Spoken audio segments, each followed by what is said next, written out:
These are the lessons about time that I have learned from the book The Wonderbox by Roman Krasnarek.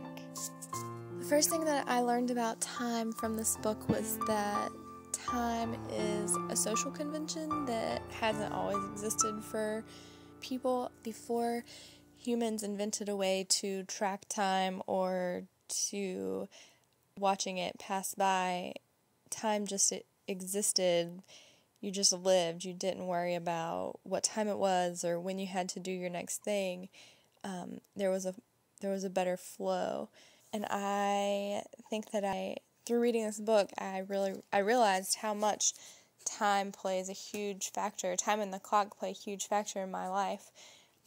Going back to when I first had my baby, the hospital told me that she had to be on this very strict feeding schedule and that she had to eat every so many hours, or I don't know, they never told me what consequence would happen, but it didn't work out because babies can't tell time. They don't wear a watch. They don't know that it's the time on the chart that says they're supposed to eat, so let's eat. They only know when they're hungry, and when they're ready to eat, that's when they eat. And my baby did not conform to this strict regimen that the hospital wanted her to be on.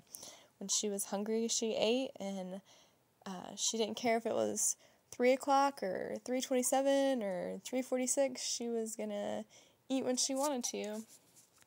Another thing that I learned about time being a human convention is that we, as humans, really try to mold ourselves to time, and sometimes that takes a great contortionist achievement on our part. The same thing happened with my baby with her sleep-nap schedule.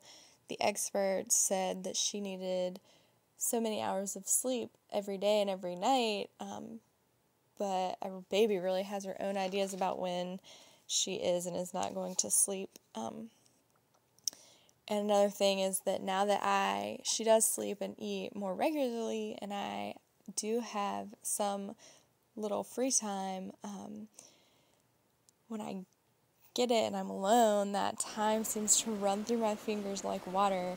It drains away before the sweet sense of enjoyment even begins. I think of it the way my free time, I think of it like the Salvador Dali painting where the clocks are all melting in the desert. I think that's a good way to think of it, and I think that the author of the Wonderbox would probably have agreed.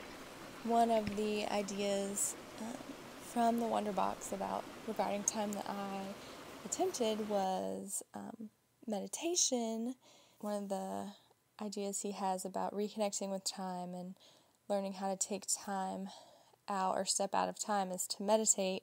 So one day this week while my daughter was napping, I decided to meditate before I started doing anything else. And I meditated for 8 minutes before I had to go tend to my daughter, who took a very short nap and ended that. But the 8 minutes was really lovely in its calmness and has the possibility of being more restful, I think, than actually napping. I felt really rejuvenated after my 8 minutes meditating, and I'm not sure, but I think that I might have been more rejuvenated after that 8 minutes than I ever have been when I nap at the same time that she does. So this might be a practice that I integrate more often into